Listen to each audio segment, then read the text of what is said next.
नमस्कार, मैं हूँ आशीष चित्रांशी और आप देख रहे हैं द न्यूज़ लॉन्चर। एक ऐसा जज जिससे मोदी और शाह और मोदी का पूरा इकोसिस्टम खौफजदा हो गया। डर गया था कि ये जज अगर रहा, ऐसा ईमानदार जज अगर बैठा रहा, तो पूरा नफ़रत का नेक्सस एक्सपोज़ हो जाएगा और फँस जाएगा। एक ऐसा जज जिसने आधी रात कोर्ट लगा दी।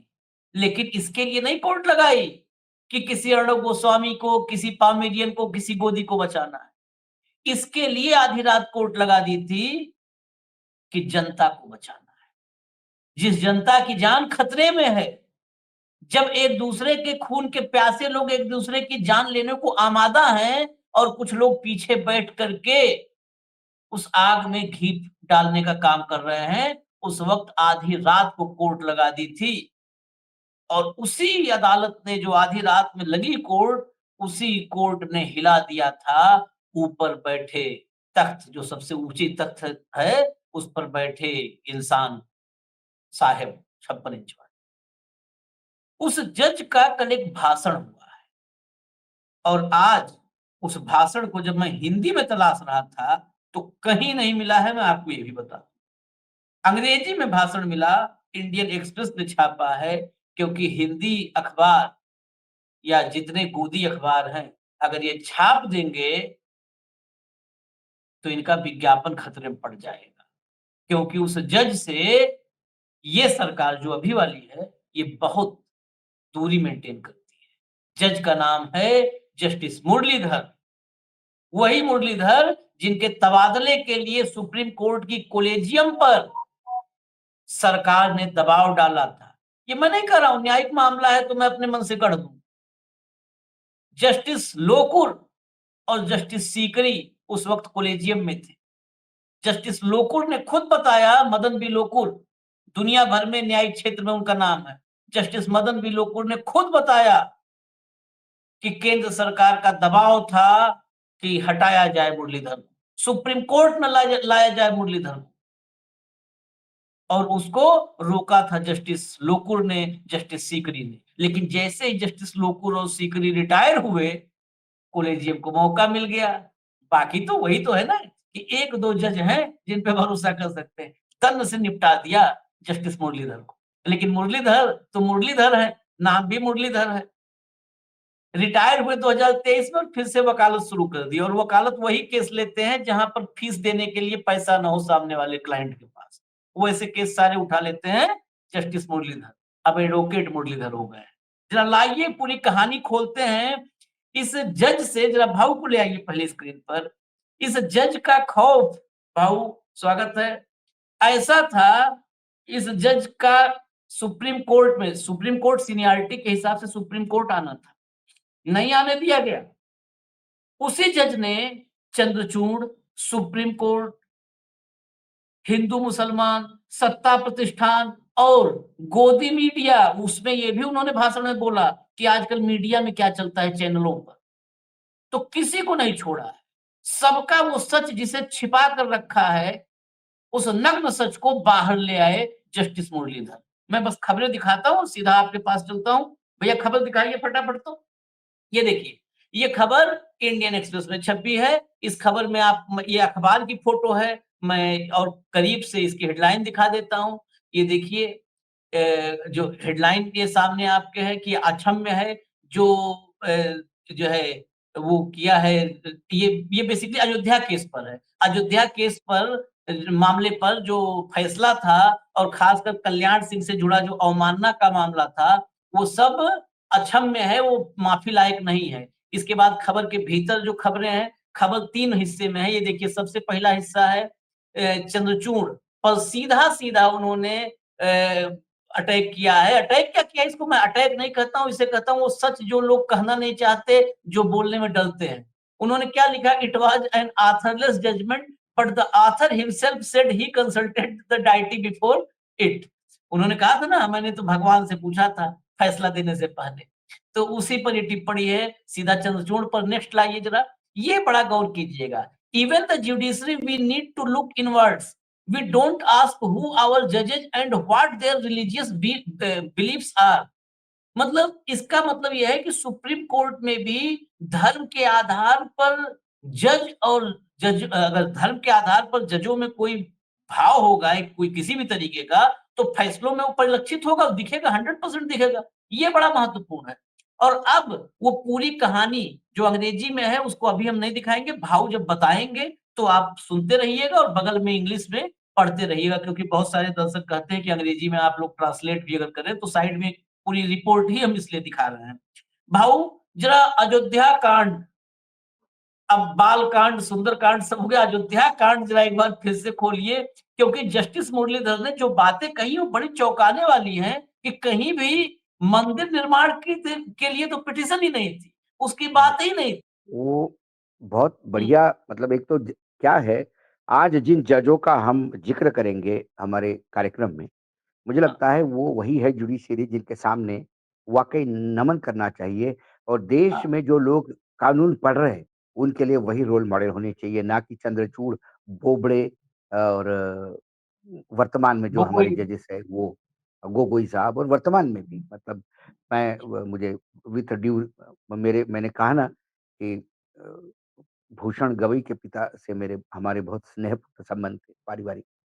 लेकिन मुझे ये कहने में भी शर्म नहीं आएगी कि वर्तमान सीजेआई ने भी अपने भांजे को कॉलेजियम में लाकर कहीं न कहीं एक बहुत बड़ा डेंट मारा है, उन तमाम लोगों के ऊपर जो न्यायपालिका की पूजा करते हैं। जो आज जो मुरलीधरन हैं, ये हाई कोर्ट से रिटायर्ड हो गए।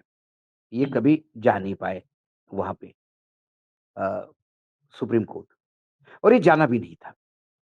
क्योंकि क्या सुप्रीम कोर्ट में आज हम ये माने कि सुप्रीम कोर्ट में वही लोग जाते हैं आशीष, जो सरकार जिनको लगता है कि या तो भाई-भतीजावाद होता है या फिर सरकार जिनको चाहती है। पंचोली का अभी लेटेस्ट केस जो है, वो बेहतरीन उदाहरण है। और पंचोली सुप्रीम कोर्ट क्यों आए, तब पता पड़ा जब राजा वाकोड़े हाई कोर्ट में आए। हुँ, हुँ, क्या हम किसी कोई भी जो हर व्यक्ति का अपना एक धर्म होता है, हर व्यक्ति की आस्था होती है। लेकिन न्यायपालिका की जगह पे बैठ के क्या कोई फिर भगवान भरोसे न्याय करता है या संविधान के हिसाब से न्याय करता है? यदि सबसे पहले हम जस्टिस मुरलीधरन के उस भाषण की ओर आए, तो उन्होंने एक बात बड़ी क्लियर कह दी थी। उन्होंने कहा कि जब बाबरी मस्जिद का वो ढांचा गिरा, उसके पहले वहाँ पे कल्याण सिंह की सरकार थी हुँ, और कल्याण सिंह ने सुप्रीम कोर्ट में एफिडेविट दिया था कि वो ढांचे को कुछ भी होने नहीं देंगे। हुँ, उसके बाद चलो कल्याण सिंह की बर्खास्त हो गई सरकार, लेकिन गलत एफिडेविट देने के लिए जो अवमानना हुई सर्वोच्च न्यायालय की, उसका एक केस उनके खिलाफ चला कि कल्याण सिंह के खिलाफ, ठीक है? और तब जब ये केस 22 साल हो गए, उस केस को लेके मतलब उस केस की हियरिंग नहीं होने दी। 22 साल तक उस केस की हियरिंग नहीं हुई। कल्याण सिंह ने गलत एफिडेविट दिया, एफिडेविट देने के बाद एफिडेविट के खिलाफ एक्ट किया, वो कंटेम्प्ट ऑफ सुप्रीम कोर्ट था। कंटेम्प्ट पे 22 साल तक हुँ, हियरिंग नहीं हुई और हुँ, 22 साल के बाद जब हियरिंग हुई, जब लिस्टेड था वो जस्टिस संजय कौल के सामने, तो उन्होंने कहा कि अरे हम पुराने मरे मरे हुए मुर्दे क्यों गड़े क्यों उखाड़ेंगे अब, छोड़ दीजिए, छोड़ भूल जाइए इसको। हुँ, And when it was listed before the Justice Sanjay Kaul, he said, "Why flog the dead horse? This is institutional amnesia, which, in my view, is unforgivable or of an act which the Supreme Court found was egregious crime," he said. उन्हें कहा कि एक बहुत बड़ा crime है ये। आपने कहा कि इस पुराने केस को भूल जाइए। आपको क्या भूलने की बीमारी हो गई सर्वोच्च न्यायालय को? हुँ, ऐसे तो हर केस में आप जिसको 20-25 साल हो गए उसको बोल दीजिए चलो पुराना केस है, छोड़ दीजिए इसको अब, हाँ, रद्द छोड़ कर दो। दीजिए केस, हुँ, हुँ, छोड़ दो इसको केस। दूसरा उन्होंने कहा कि अयोध्या के जजमेंट में सर्वोच्च न्यायालय ने मंदिर बनाने का, ट्रस्ट बनाने का ये कहाँ से लाया? हुँ, सर्वोच्च न्यायालय के सामने जब केस आता है, तो हुँ, प्रेयर्स होती है। हुँ, हम क्या चाहते हैं उसको प्रेयर कहते हैं। व्हाट यू हाँ, pray before the supreme court. मुझे ज़मानत चाहिए, ज़मानत की प्रेयर है, या केस रफ़ा-दफ़ा हो जाना चाहिए, वो प्रेयर है, या हमारे ऊपर की एफआईआर ही स्क्वॉश होनी चाहिए, ये प्रेयर है। प्रेयर क्या थी? प्रेयर तो वो थी कि भई किसी हिंदू लॉयर ने, किसी हिंदू ग्रुप ने मंदिर बनाने की बात नहीं की थी। अयोध्या की उस ज़मीन के किसका अधिकार है, ये झगड़ा था। हाँ। Hmm, direction under the article 142 was issued, no one asked for it, किसी ने नहीं पूछा था, ठीक है? नो लीगल बेसिस, उसमें कोई लीगल ये नहीं था। नो प्रेयर, किसी ने माँग भी नहीं की थी। Hence no opposition, no central government और the Hindu group lawyer had asked for it. No issue on construction of temple was there before it. क्या मंदिर बनते-बनते रोक लगाई थी?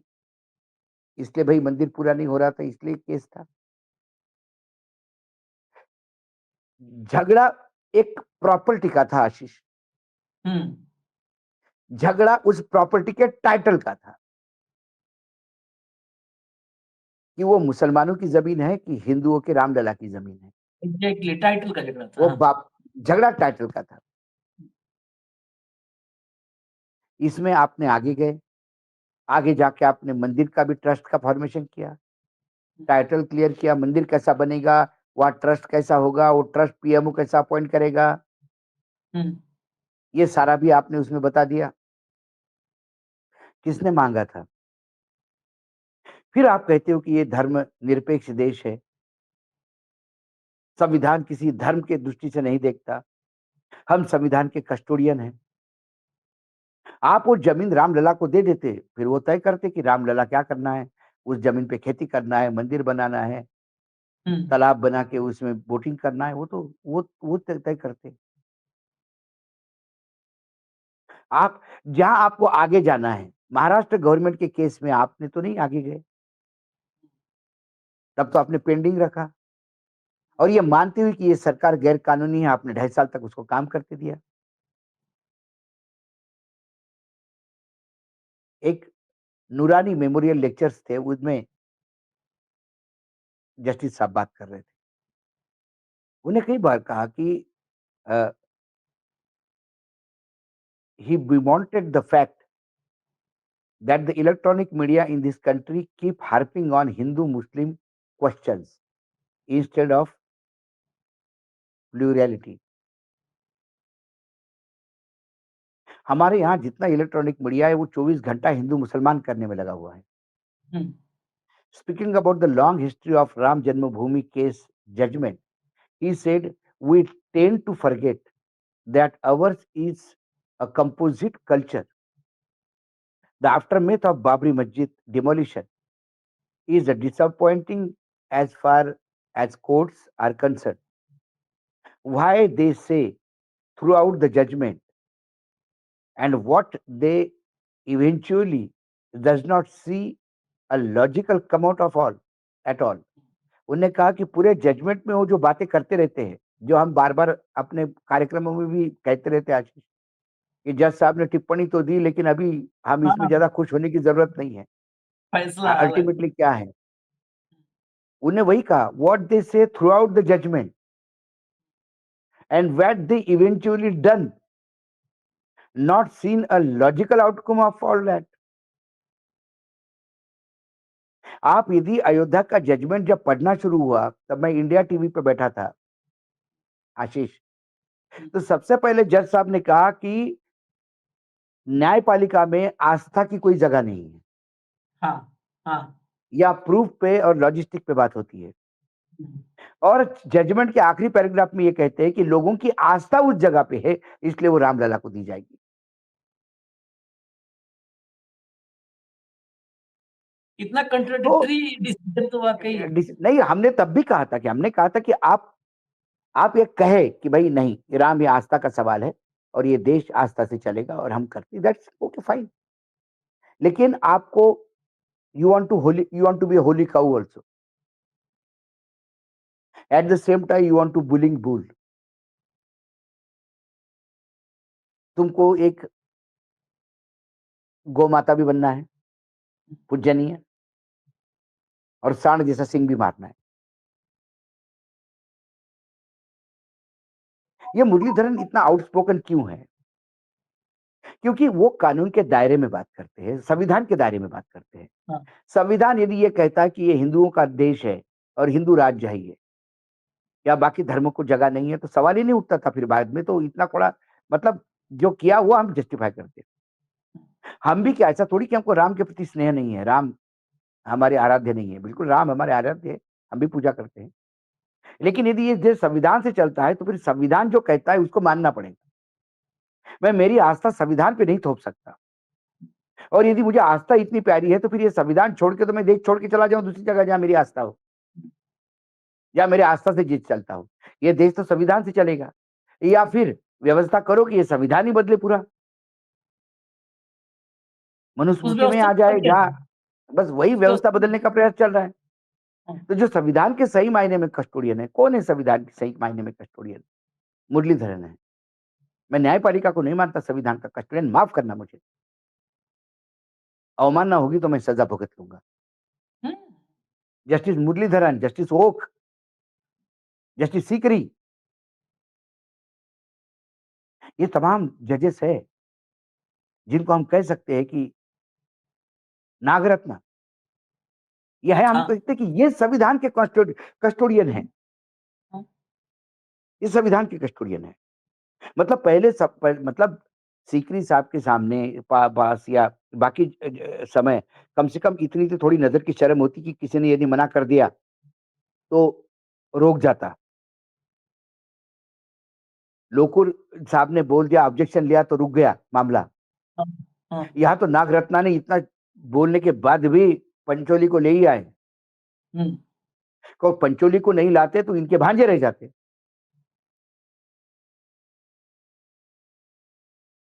ये नहीं, व्यक्तिगत इन्होंने तो स्वार्थ और है फिर रिकॉर्ड सभी बना का। दिया, पूरा स पिछला स रिकॉर्ड तोड़ दिया भाई इन्होंने। तोड़ दिया इन लोगों ने रिकॉर्ड। तो फिर क्या हुआ? मुरलीधरन ने रात को 12 बजे कोर्ट क्यों लगाई? हुँ, शो की लगाई, फैशन के लिए लगाई। दिल्ली में लोग मर रहे थे, दंगे चल रहे थे। हाँ, और उनने पुलिस देखा कि मुआवजा सरकार पुलिस और सरकार, केंद्र सरकार अपना दायित्व निभा नहीं रही है। उन्हें कोर्ट रात को 12 बजे लगा के आदेश दिया।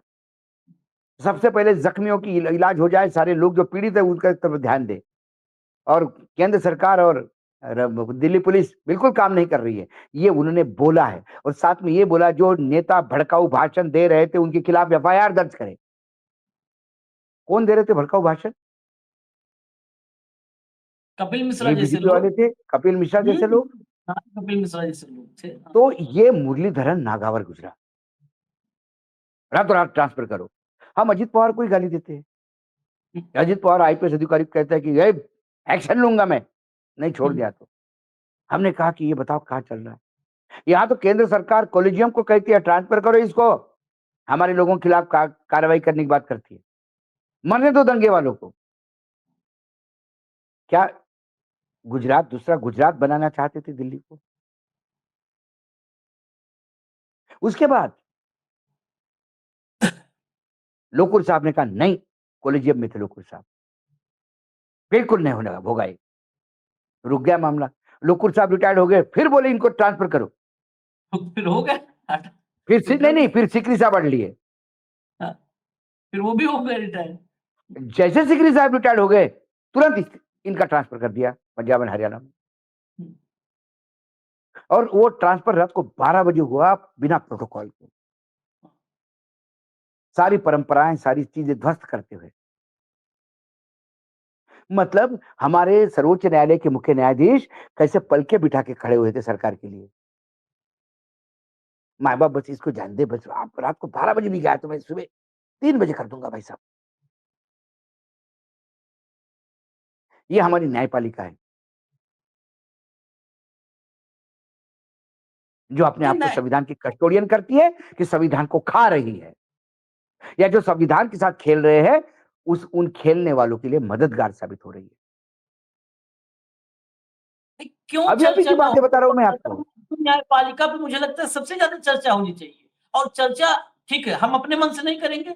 चर्चा करने के लिए हमारे पास बहुत सारे मटेरियल जस्टिस ओक दे रहे हैं, भाई जस्टिस मुरलीधर दे जस्टिस रहे हैं, जस्टिस जस्टिस लोकुर दे ओ रहे हैं। भाई मुरलीधरन ने तो अयोध्या पे कहा। हुँ, जस्टिस लोकुर ने मुरलीधरन के साथ कैसा अन्याय हुआ ये कहा। हाँ, जस्टिस ओक ने भी एक इंटरव्यू में कहा कि मुरलीधरन भुगत रहे जीवन भर, हाँ, सिर्फ इसलिए भुगत रहे कि उन्होंने न्यायपालिका का साथ, उन्होंने संविधान का साथ दिया, उनने आम जनता का सोचा, उन्हें किसी एक राजनीतिक पार्टी का नहीं सोचा, सत्ता में बैठे हुए सत्ताधीशों के सामने मुजरा करने से मना कर दिया। ये भोग रहे, ये जस्टिस ओक ने भी कहा रिसेंटली इंटरव्यू में। जस्टिस ओक ने यह भी कहा कि गवई साहब ने गलत किया, मैं होता तो वो नहीं होने देता, अपने भांजे को हाईकोर्ट में ला बोला है ये। जस्टिस तो ये ओक कौन अंदर जो जिस बातें कार्यक्रम हुई, में था वो देखिए नागराज ने, जो मैडम नागरत्ना मैडम ने जो डिसेंट नोट दी, वो तो कोलिजियम की बात थी ना आशीष, हमें और आपको सपना थोड़ी पड़ सकता है। हाँ, सही बात है, हम नरेंद्र मोदी जी जैसे अविनाशी या भगवान के अंशवंश थोड़ी है कि हमको सब पता पड़ जाएगा क्या हो रहा है क्या नहीं हो रहा है। ये तो बाहर रिपोर्ट आई नागरत्ना जी का, जो अपोजिशन था वो सामने आया लोगों के सामने, उसके बाद आंखें खुल गई। जस्टिस ओक साहब ने जो कहा उससे आंखें खुल गई, जस्टिस लोकुर साहब ने जो कहा उससे आंखें खुल गई, जस्टिस मुरलीधरन ने जो कहा उससे आंखें खुल गई, और एक जस्टिस तो खुद की पोल खोल गया, चंद्रचूड़, हम्म, हम्म, ये बोल के कि मैं तो भगवान से पूछा था क्या करूं भैया तू ही बता, मेरे को ना समझने में आ रहा है। मतलब कल से आप भी शुरू करो, क्या करे विश्लेषण, आज मिड डे मुद्दा क्या करे अशोक वानखेड़े के साथ, भगवान जी के सामने आप आसन लगा लो कि भैया तू बता क्या हो गया। वो बोलेंगे बता दो कि देश में राम राज्य स्थापित हो गया है, और फिर आप कहो कि नहीं वो आज तो देश में राम राज्य स्थापित हो गया है, बिल्कुल इतना अच्छा काम हो रहा है देश में, आज यही बोलना है, मेरे भगवान का आदेश हुआ है। देखिए आप बुरा मत मानिए इसमें, यही चलेगा फिर देश में। नहीं, एक सवाल नहीं है न्यायपालिका पर, कई वो जो आपने कहा, मैं खबर दिखा देता हूँ, लोग कहेंगे कि बहुत, अरे भक्तों से मैं परेशान हूँ, मैं कमेंट्स देख करके, मैं मेरी आदत ही खराब है, मैं पढ़ता हूँ और अपना दिमाग खराब करता हूँ, नहीं तो या तो पढ़ने छोड़ दूं। पढ़ता हूँ इसलिए कि कुछ हमारे दर्शक हैं जो गंभीर बातें लिखते हैं, उसकी वजह से। देखिए, नहीं तो बहुत लोग कहेंगे लोकुर कोई जज ही नहीं था, अरे भक्त आएंगे कहेंगे अर्जी लोकुर नाम एक नया निकाल दिया इन सब ने। देख लीजिए, जज मुरलीधर के फैसले से उनके ट्रांसफर के लिए सरकार का लगातार दबाव था। Justice Lokur, justice Madan B Lokur, ये इंटरनेशनल अंतरराष्ट्रीय स्तर पर ख्यातिलब्ध न्यायविद हैं। ये ऐसे वैसे नहीं है चंचूड़ जैसे कि भगवान से पूछ के फैसला करते हैं, संविधान से पूछ के फैसला करने वाले जज थे लोकुर साहब। उसके बाद अगली खबर भी दिखा दी, ओक वाली। देखिए, क्या दिल्ली दंगों में दिए गए फैसलों की सजा भुगत रहे थे जस्टिस मुरलीधर? जस्टिस ओक का बड़ा सवाल। जस्टिस ओक के साथ जब ओक ने बोला था, जिस कार्यक्रम में जब ये सवाल हुआ था, एक जस्टिस गंभीर है, जस्टिस गंभीर थे, जस्टिस गंभीर ने एक बात कही वो और भी गंभीर, और बहुत सीधे मैं कह रहा हूं कि आज अगर रोज 100 हम लोग न्यायपालिका पे करें तो पर्याप्त मटेरियल है, क्योंकि कुछ मटेरियल जज है बिल्कुल। लोग बोल रहे हैं, वो बोल रहे हैं। बिल्कुल। जस्टिस गंभीर ने भाऊ कहा, कहा ये चंद्रचूड़ गणेश जी की आरती करवा करके जिन न्यायिक मर्यादाएं हैं उनको तार-तार इसने किया। जस्टिस चलैया थे, वेंकट चलैया, जस्टिस वेंकट चलैया भी हमारे देश में, उनके प्रमोशन का टाइम चल रहा था जस्टिस वेंकट चलैया के, और राजीव गांधी उस वक्त उनसे मुलाकात के लिए बात किए। जस्टिस वेंकट चलैया ने राजीव गांधी से मिलने से इनकार कर दिया था। लोग कहते हैं ना, बहुत भक्त अक्सर आएंगे, अगर मैं इसलिए बता रहा हूँ, हाँ आते हैं वो कहते हैं अरे इसके पहले कांग्रेस के जमाने में पता था जजों से क्या करवाते थे, बर्तन धुलवाते थे। कोई, भाई कहाँ जाओगे करने? इसलिए बता रहा हूं, जस्टिस वेंकट चलैया, प्रमोशन का समय चल रहा था, उनका प्रमोशन होने वाला था, वो प्रोसेस चल रहा था। उन्होंने प्रधानमंत्री राजीव गांधी से मुलाकात वो करना चाहते थे, राजीव गांधी मना कर दिया कि नहीं करूंगा भाई मुलाकात, हमारे प्रमोशन से तुम्हारी मुलाकात का वो हो जाएगा, एक न्यायिक मर्यादा है खत्म हो जाएगी। वो समय था। इस देश में वेंकट चलैया जैसे भी जज रहे हैं, इस देश में यही संजीव खन्ना के चाचा एचआर खन्ना साहब रहे हैं जस्टिस, तो बहुत रीढ़ वाले जज रहे हैं। ये दौर है ना, ये अभी सोचिए आप, इस देश में एक किसी भतीजा भांजा जज बन रहा है, कोई राज्यपाल बन रहा है, कोई राज्यसभा जा रहा है, कोई किसी न किसी जो है उसमें जा रहा है, आयोग में जाके बैठ रहा है, जस्टिस कोई कोई मुरलीधर। कोई उपराष्ट्रपति का गोला लेके घूम रहा था सर पे। हाँ, वो तो खैर टूट गया, लॉलीपॉप सपना टूट लेके गया, लॉलीपॉप लेके घूम रहा था कोई उपराष्ट्रपति पद का। वो सपना टूट गया। ये सुप्रीम कोर्ट से निकलेंगे, उपराष्ट्रपति बन जाएंगे। ये मुरलीधर को सोचिए, ये रिटायर हुए, रिटायरमेंट के बाद इन्होंने परमिशन ली, फिर वकालत के लिए परमिशन लेनी पड़ती है, फिर इन्होंने परमिशन ली और वकालत शुरू कर दी। और कहीं किसी भी इतना बड़ा न्यायविद, कहीं किसी हाई प्रोफाइल मामले में आपने नाम नहीं सुना होगा। ये वो लो प्रोफाइल मामले जहां पर आदमी के पास नहीं पैसा होता है। और जब वकालत करते थे, मैं मुरलीधर को न्यायिक क्षेत्र में भाऊ, हम लोग सुप्रीम कोर्ट के सोच तो अक्सर करते रहते हैं वहां के वकीलों के साथ, जो रेस्पेक्ट है कि कल्पना से परे है मुरलीधर की। मुरलीधर जब वकालत करते थे, उसके बाद ये भाई वकील के ही बाद हाई कोर्ट में जज बने, वकालत करते थे तो इनके पास एक वैन थी, नीली वैन, बड़ी फेमस हुआ करती थी, हाँ, क्लाइंट्स और भी बहुत फेमस। उसी में ऑफिस था, ऑफिस वाला वकील था ये। उसी नीली उसका वैन में ऑफिस उसकी था, चेम्बर, मारुति वैन ही उनकी चेम्बर था। वही चैम्बर था। और उसमें कहीं भी वो नीली वैन पहचानते थे जिनके पास जेब में पैसा नहीं होता था कि बड़ा वकील अफोर्ड कर पाए, पैसा फीस दे पाए, वो नीली वैन खोज लेता था कि नीली वैन मिल गया है, यहाँ पर मुरलीधर मिलेंगे और बिना पैसा के भी केस हमारा लड़ लेंगे। तो ऐसे इस देश में ऐसे लोगों के अगर ऐसे 3 मुरलीधर आ जाए ना सुप्रीम कोर्ट में भाऊ, कौन सीजेआई और कौन क्या है, सब अरे किनारे हो 3 जाए। मुरलीधर, 3 सीकरी, 3 ओक, 3 लोकुर। हम्म। लेकिन हमारे यहाँ दुर्भाग्य है, हमारे यहाँ जो चलते हैं वो बोबड़े चलते हैं, चंद्रचूड़ चलते हैं, क्या करें। पंचाल आएंगे, पंचाल आ गए। हाँ, पंचोली वो आ गए मना करने पंचोली, के बाद भी। हाँ, हाँ, पांचाल पंचोली सब जब नहीं आता है। सूर्यकांत से लेके पंचोली तक बहुत लंबी श्रृंखला है। खैर, स्थिति जो जुडिशरी की जिस पर चर्चा किया है जस्टिस मुरलीधर ने, जस्टिस ओक हर दूसरे तीसरे दिन अभी भी वो सक्रिय है, वो जाते हैं जहां भी स्टूडेंट के बीच बोलना होता है वहां जाते हैं, जहां कोई सिविल सोसाइटी के लोग बुलाते हैं वहां जाते हैं। देश के लोगों से यही निवेदन करेंगे कि इनको थोड़ा सुन लिया कीजिए, इनको। और ये जो दक्षिणपंथी समूह है, ये समूह इसलिए भी खतरनाक है, ये ऐसा नहीं है कि जो जज उनके मनमाफिक है वो बड़े सुरक्षित हैं।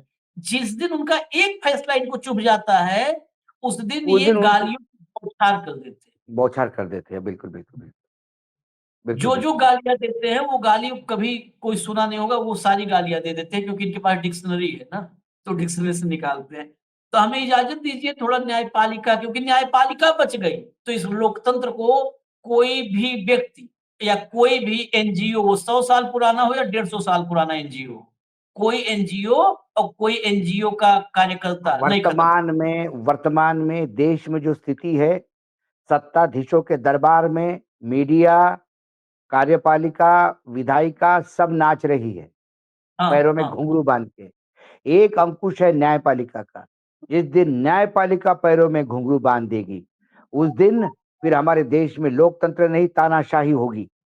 और हुँ। उस तानाशाही में जो हम अधिकार की बात करते हैं, तो हम गुलाम होंगे। हम उसी मनुस्मृति में वापस जाएंगे, गले में मटका लेके घूमना पड़ेगा। और वो दिन ज्यादा दूर दिखता नहीं यदि ऐसी ही स्थिति हाँ। चलती रही तो। बिल्कुल ज़्यादा दिन दूर नहीं है, तो थोड़ा भैया सब लोग अवेयर हो जाइए, सतर्क हो जाइए, सावधान हो जाइए और हमारे सवालों पर कम से कम हमारे साथ भले खड़े होइए, देश के साथ खड़े हो जाइए। धन्यवाद भाऊ, बहुत-बहुत धन्यवाद। नमस्कार। नमस्कार।